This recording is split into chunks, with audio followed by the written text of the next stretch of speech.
Bonjour, je m'appelle Amadou Fall. Je fais ici une vidéo qui présente mon projet de fin d'études pour mon majeur en informatique. Donc, il s'agit d'une application qui s'appelle Expense Tracker. C'est une application qui traque, qui fait le suivi des dépenses à travers les notifications que je reçois par email. Donc, ceci est probablement la cinquième ou sixième capture que je prends parce que toutes les vidéos que j'ai prises étaient beaucoup trop longues. Donc, je vais faire le maximum pour ne pas trop rentrer dans les détails techniques et juste expliquer l'essentiel de comment ça fonctionne et juste comment je démarre l'application. Donc, je vais d'abord donner un contexte. Le contexte, c'est que à la base, moi, j'ai quelques cartes de crédit et j'avais anciennement une méthode qui me permettait de faire le suivi de mes dépenses. Je pense que ça s'appelait Mint. Ça s'appelait Mint, mais depuis bon, au moins un an et quelques, ça ne fonctionne plus. Et j'ai aussi de nouvelles cartes de crédit. Et il y a une grosse difficulté que j'ai eu à faire le suivi. Et je ne peux faire le suivi qu'en regardant les factures à la fin du mois ou les relevés. Donc, j'avais essayé de chercher d'autres méthodes alternatives, mais il se trouvait toujours qu'il y avait une ou deux cartes qui n'étaient pas acceptées. Donc, c'est en début d'année, bon, en fin d'année de 2024 que j'ai remarqué que je recevais quand même beaucoup de notifications à chaque fois que je faisais des transactions. Parfois, c'était deux notifications pour la même transaction, pour l'une de mes cartes. Puis j'ai essayé de voir si c'était possible pour mon compte bancaire CIBC. Puis je me suis rendu compte que presque, presque pour non, en réalité pour toutes mes cartes, je pouvais recevoir une notification, que ce soit CIBC, que ce soit Capital One, Neo, MBNA et je pense j'ai une autre carte aussi. Puis, je me suis rendu compte qu'avec ces emails-là, je peux juste créer une application qui me permet de suivre ces dépenses-là, de les classifier et d'avoir un suivi de toutes mes dépenses. Donc, en réalité, c'est ça le contexte. En commençant le projet, je n'avais pas vraiment beaucoup d'idées sur comment j'allais le faire. J'avais quand même travaillé sur un exercice ou deux ou quelque chose comme ça, sur lequel j'ai utilisé des expressions régulières. J'avais fait aussi un cours de mon majeur qui parlait à peu près de ça. Donc, je ne savais pas exactement comment ça allait se faire. Donc, progressivement, je me suis rendu compte que c'était quelque chose qui était possible. J'ai pris quand même 2 semaines à faire des petits tests avant de proposer ce projet-là pour mon dernier cours. Donc, je vais expliquer brièvement comment ça marche. Comme j'ai dit tout à l'heure, j'ai fait beaucoup de prises pour présenter le projet. Et il y en a le dernier que j'ai pris a pris quand même presque 40 minutes. Donc, je vais essayer d'être le plus concis et le plus précis possible avec quelques minutes. Donc, comment ça marche, c'est que quand je fais une transaction, quand j'achète quelque chose avec ma carte de crédit ou avec mon compte bancaire, je reçois un email. Donc, par exemple, ça, c'est un exemple pour CIBC. L'email, il ressemble à ça. C'est un email plutôt simple, écrit en texte. Puis, il y a d'autres emails qui sont un peu plus, qui sont dans un format plus différent. C'est le format HTML. Il y a aussi un autre type d'email, ce que je reçois de MBNA. Ça aussi, c'est comme en format HTML.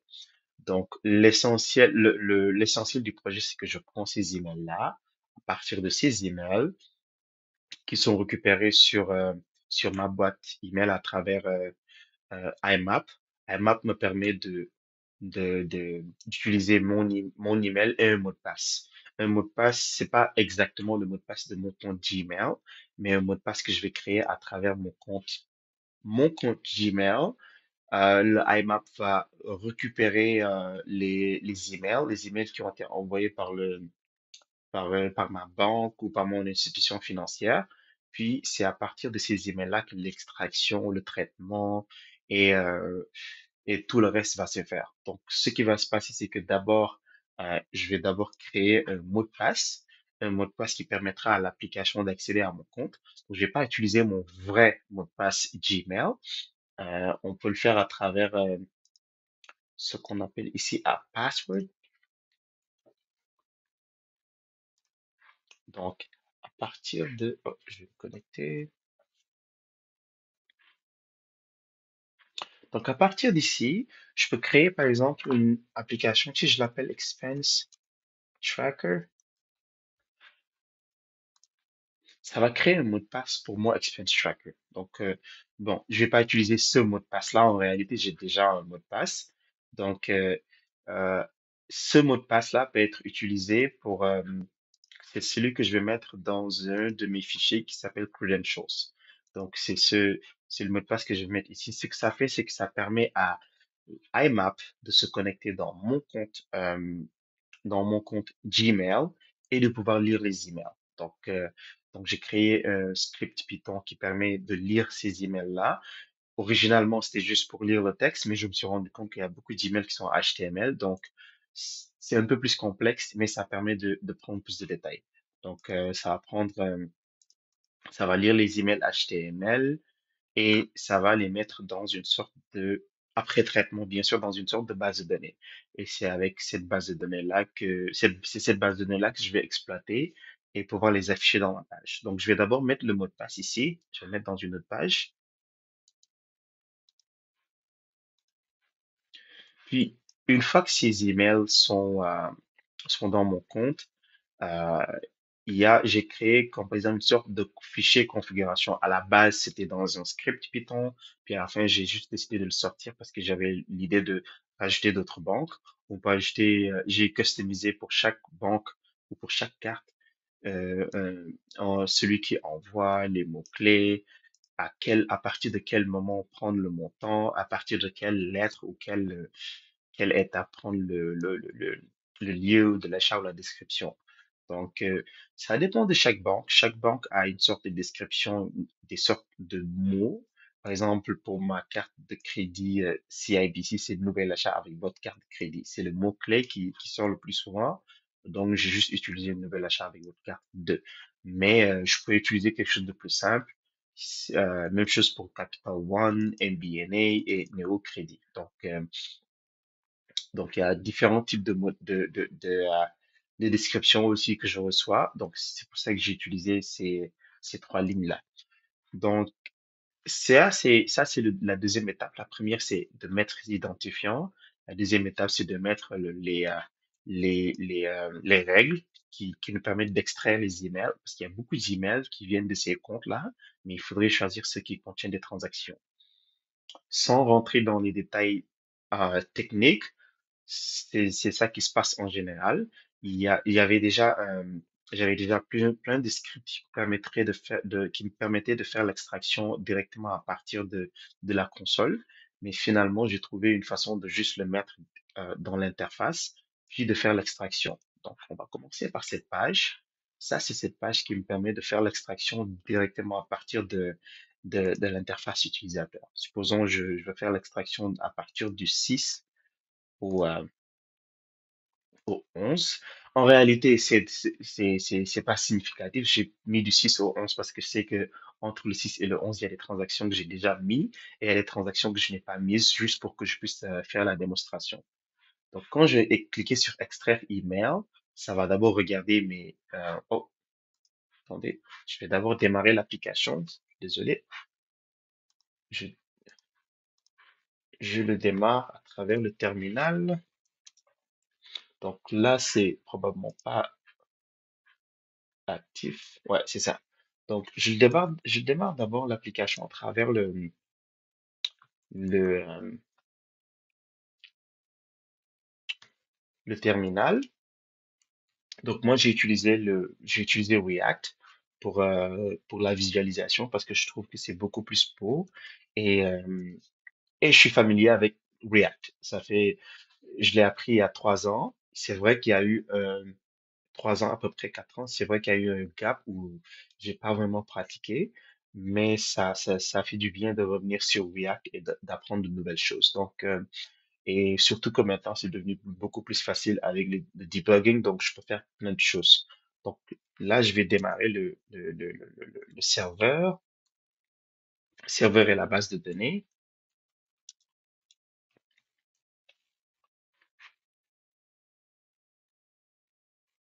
Voilà. Là, on va peut-être attendre quelques secondes que ça démarre. Mais en attendant, je vais vous expliquer comment moi j'ai conçu l'application. C'est qu'à la base, je pensais que toute l'application allait être centrée sur ça, que j'allais juste pouvoir extraire, euh, traiter les données, puis juste lancer l'application directement à partir de ce dossier-là. Je me suis rendu compte que il faudrait que je fasse quand même un bon dossier database parce que je faisais beaucoup d'extraction. Il fallait que je puisse pouvoir avoir une sorte de visualisation de ce que j'extrais parce que j'avais une base de données SQL, SQLite. Donc, je voulais quand même parfois ouvrir cette base de données ailleurs et voir ce que j'ai extrait. Et après, j'ai créé un dossier client. Ça, c'est le dossier où se trouve l'application React.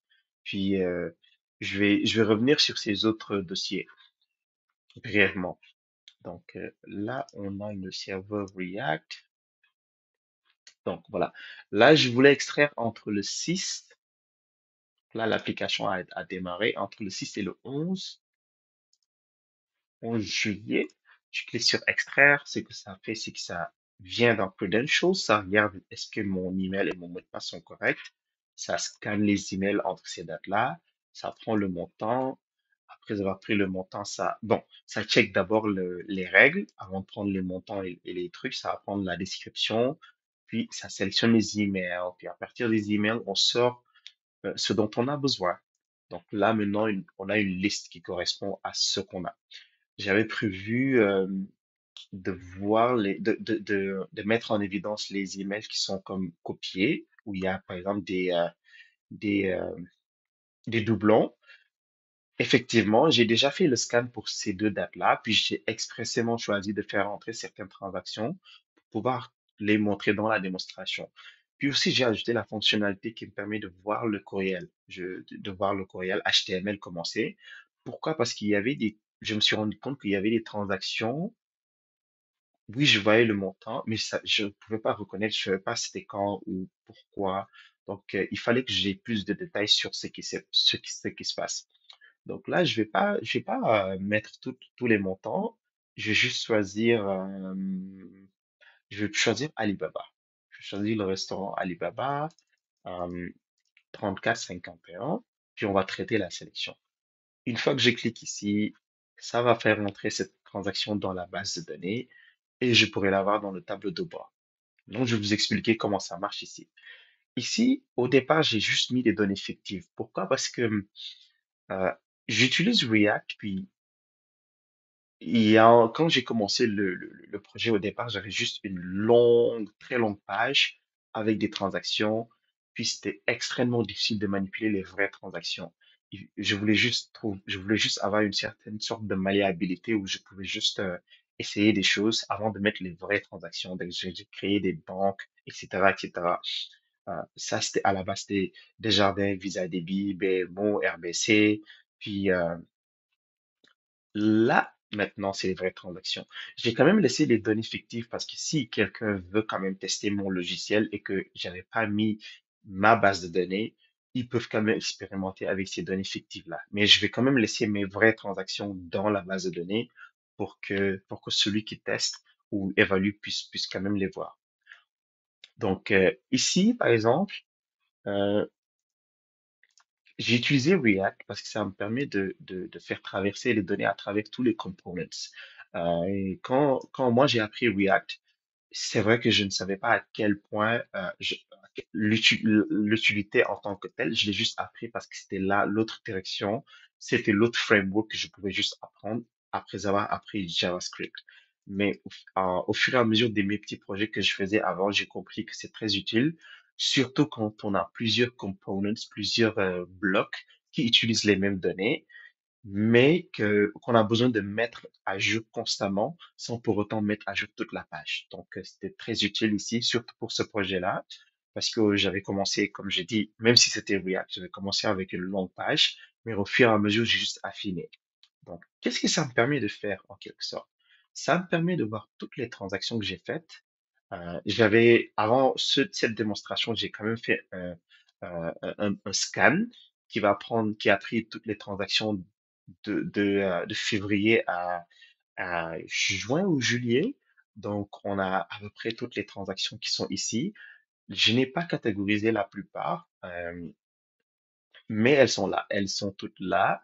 Puis, j'ai plusieurs sections. J'ai la section configuration qui montre, qui me permet, par exemple, de choisir le type d'affichage. Si je veux 10 transactions, j'ai les 10 transactions ici. Si je veux afficher 20, 50, je peux les afficher directement, puis on les verra ici. Cette page catégorie me permet de supprimer des catégories. Pourquoi je ne peux pas ajouter des catégories? C'est parce que j'ai choisi d'avoir des catégories à l'intérieur des transactions. Donc, je ne peux pas créer une catégorie indépendamment, de façon indépendante parce que les catégories n'existent que dans des transactions.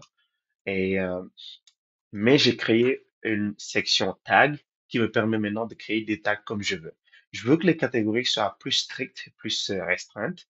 Comme ça, elles sont juste présentes que dans des transactions. Mais les tags, je peux créer n'importe quel tag. Je peux juste dire, créer par exemple une tag qui s'appelle démonstration, puis je vais juste mettre des transactions que je vais montrer dans la démonstration. Je peux créer un tag que je vais appeler juste samedi, puis je vais mettre toutes les dépenses que j'ai fait le samedi. Et je pourrais supprimer ça sans pour autant toucher aux catégories. Et s'il y a d'autres catégories, entre guillemets, que je veux ajouter, sans pour autant rendre ça vraiment redondant ou compliquer cette base-là, je pourrais les créer dans tag. Euh, L'une des parties de mon projet, c'était que je voulais utiliser l'intelligence artificielle pour classifier les transactions. Mais je me suis rendu compte que quasiment toutes ces transactions, la description est vraiment courte. C'est des descriptions extrêmement courtes. Maxi, Tim Hortons, Thor Laval. Je n'ai pas non plus pu accumuler assez de données pour pouvoir entraîner un modèle. Je me suis rendu compte au milieu du projet que ça demanderait énormément de données. Puis ensuite, il faudrait que j'ai plus de, il faudrait que je crée un modèle à part. Il faudrait soit que je crée un modèle que j'utilise un API. Donc, je voulais pas créer une autre branche qui allait prendre beaucoup plus de temps juste pour des transactions dont la description est extrêmement courte. Maxi, etc. Donc, ce que j'ai choisi, c'est que je vais juste utiliser les mots-clés pour créer des catégories. Je peux juste dire que tout, toute transaction qui a comme mot-clé maxi, transforme-le en groceries. Donc, ça va être juste groceries. Toute transaction qui va avoir comme mot-clé McDonald's, je vais juste faire de ça fast food. J'applique, puis il y a 15 transactions qui ont le mot-clé McDonald's qui vont être des fast food. Je peux créer aussi un tag qui rassemble fast-food et d'autres transactions en même temps. Supposons un circuit électrique, c'est ce que j'utilise pour charger ma voiture électrique. Je peux juste dire, OK, je vais créer un tag. Peut-être la semaine prochaine, je vais l'enlever. Je vais créer un tag, je vais l'appeler électrique.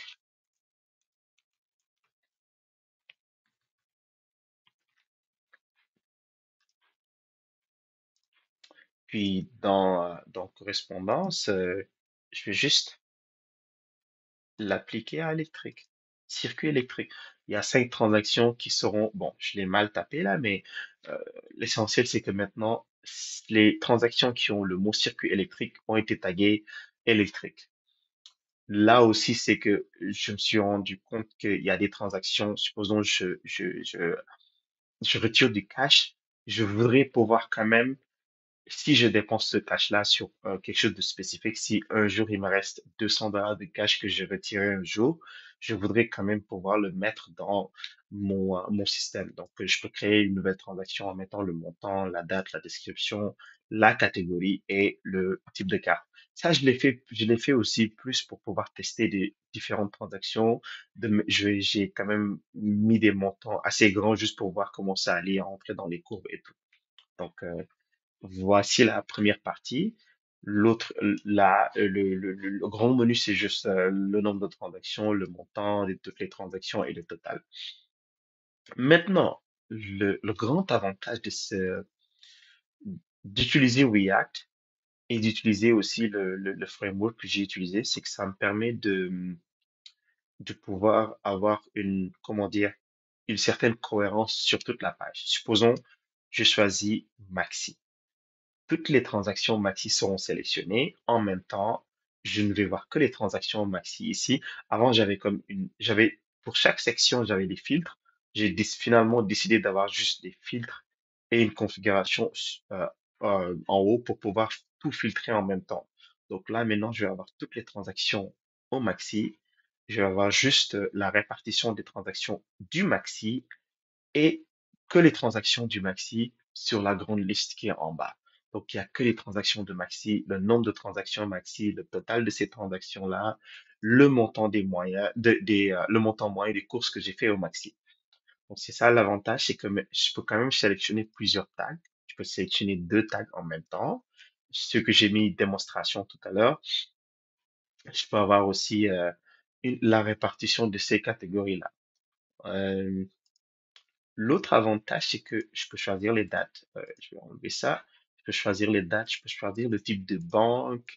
Puis c'est vraiment beau avec le framework que j'ai choisi. Les animations sont vraiment superbes. Au départ, c'était plus comme euh, j'avais juste décidé de le faire directement pour tester, mais avec le framework, c'est vraiment magnifique. La façon dont ça bouge. Puis je peux aussi choisir les catégories. Ok, je peux choisir les catégories. Quand je mets subscription qui correspond à ces quatre cartes, j'ai que deux transactions, puis ce sont les deux transactions qui sortent. Donc, ça me permet vraiment de faire une bonne sélection de ce que je fais. J'ai aussi la possibilité de choisir les graphiques linéaires. J'ai la possibilité de choisir les graphiques en air. Et attendez, je vais vous montrer par rapport aux transactions tous les jours, transactions mensuelles, annuelles. Bon, on a une seule année, donc c'est un point. Et je peux choisir aussi par semaine. Donc, je peux aussi les empiler par catégorie. Ça aussi, c'était quelque chose que j'avais fait difficilement avec la première version que j'avais faite. Donc là, je peux les empiler par catégorie pour voir comment je gère mon argent par rapport aux, euh, aux différentes dépenses. Donc, là aussi, c'est le pie chart qui me montre les différentes catégories avec leur pourcentage. Il y a beaucoup de transactions que j'ai pas catégorisées.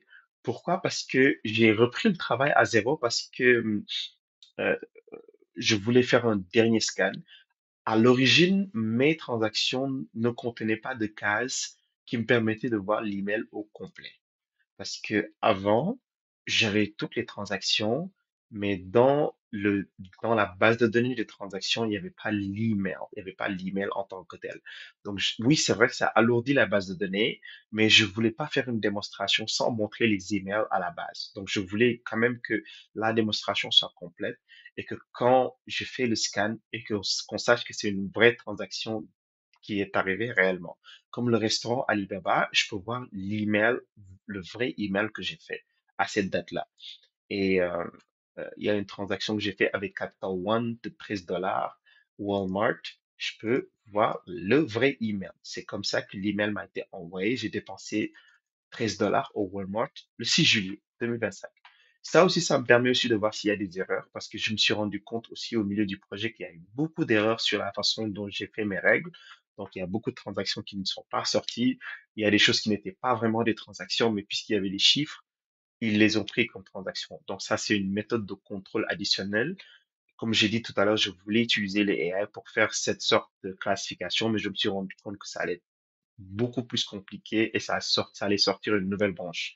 Donc, par exemple, là, j'ai fait un paiement de 439 à la TELUC pour payer un cours et je peux cliquer ici et voir le email. Les emails, j'ai fait la transaction avec une carte de crédit et la transaction est là. Si je me rends compte maintenant que la description n'est pas assez bonne pour moi, je peux juste faire ça, choisir la description que je veux. Bon, qu'est-ce que je vais faire? Je vais choisir une autre transaction, puis ça c'est trop général. Euh, je vais choisir par exemple Neo. L'email original, c'est que j'ai dépensé au McDonald's 15 dollars. Je peux juste faire ça. Email purchase at McDonald's Canada. Je copie la description, puis je peux le changer. Je peux changer la description ici.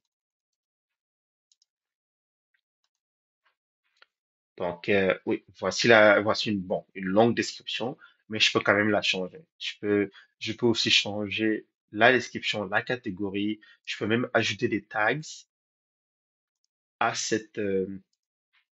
à cette transaction-là. Je peux, euh, je peux même modifier le montant. Donc, c'est pour ça qu'il y a peut-être deux ou trois transactions qui ne sont pas correctes, qui ne sont pas exactes parce que j'ai fait quelques modifications, j'ai ajouté des chiffres juste pour voir, mais elles sont toutes vraies et elles ont été extraites de mon compte. Néo-crédit, j'ai dépensé, par exemple, je ne sais pas ce qui s'est passé ce jour-là, mais si je vous regarde l'image, je peux savoir que j'ai dépensé 167 dollars à Barchange le 28 juin. Oh, je sais c'était quoi. Mon anniversaire, c'était le 25 juin. Puis on m'a invité, ma femme m'a invité au restaurant le 28. J'ai payé avec ma carte, mais c'était son argent, en quelque sorte. Donc c'est ça. Donc ça me montre quand même toutes les transactions. Il y a d'autres petites choses qui sont présentes. La présentation va être trop longue, puis je veux quand même me concentrer sur l'essentiel, mais il y a plein de petites choses qu'on peut faire. Il y a des catégories à choisir. Donc moi en réalité, j'ai construit la chose que moi je voulais pour moi. Et je pense que ça peut être utile pour plein de gens, surtout ceux qui savent programmer, qui vont améliorer, qui vont regarder les erreurs il y en a certainement, il y a certainement beaucoup d'erreurs que j'ai faites avec le React et aussi même améliorer aussi les règles d'expression régulière que j'ai utilisées. Donc, donc, il y a maintenant un autre aspect de ce projet. C'est que oui, je voulais avoir les transactions, mais je me suis rendu compte au milieu du travail, même si j'avais déjà prévu ça au départ, je me suis rendu compte au milieu du travail que si je voulais ajouter une autre statistique, je voulais ajouter par exemple un heatmap des transactions dans la semaine. Je voulais ajouter quelque chose de plus fancy ou je voulais faire comme une petite analyse statistique sur quelque chose de plus précis. Ça allait être extrêmement compliqué de le mettre sur React. Parce que oui, j'ai à peu près compris le framework que j'utilise, mais ça, c'est pas évident de passer à travers toute l'infrastructure. Parce que je me souviens qu'il y avait un moment de 2 semaines ou 3 semaines où je n'avais pas touché au projet. Puis quand je suis revenu, c'était très difficile de me retrouver. Parce que malgré la documentation que j'avais faite, j'avais quand même une difficulté à juste ajouter une nouvelle fonction. Il fallait que je revoie tout ce que ça implique. Les données traversent tous ces components, ça traverse la page principale, puis ça doit descendre à travers les différents éléments, puis il faut choisir quel est l'élément que tu dois mettre sur quelles est les données que je dois mettre sur tel élément. Donc, je me disais il faudrait que j'utilise une autre méthode pour voir ces transactions-là et pour sortir des statistiques le plus vite possible. Dans mon projet, j'avais présenté ça comme un rapport HTML en utilisant R. Donc, c'est là où intervient la prochaine étape. J'ai utilisé RStudio.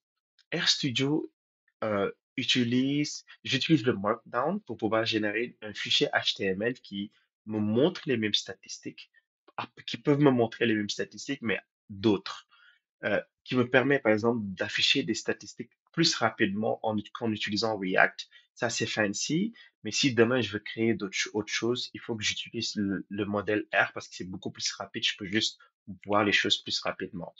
Donc, ce code-là, ce chez Markdown me permet de faire des petites statistiques et de les afficher dans une page HTML. Il n'y a pas de configuration à faire à part juste taper la commande que l'on veut.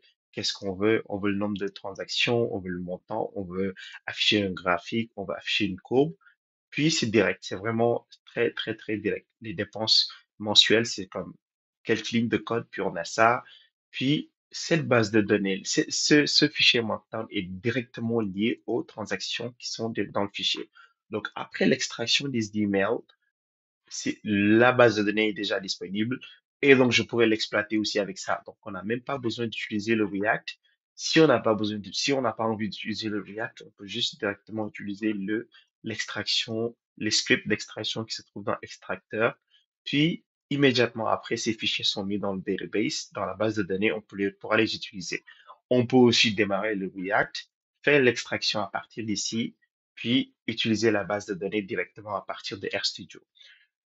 Ces scripts-là vont générer un fichier HTML, euh, un fichier HTML qui va montrer d'autres statistiques. Par exemple, je peux avoir les statistiques de base que j'avais déjà, les transactions, le total dépensé, montant moyen, c'est 58 et quelques dollars.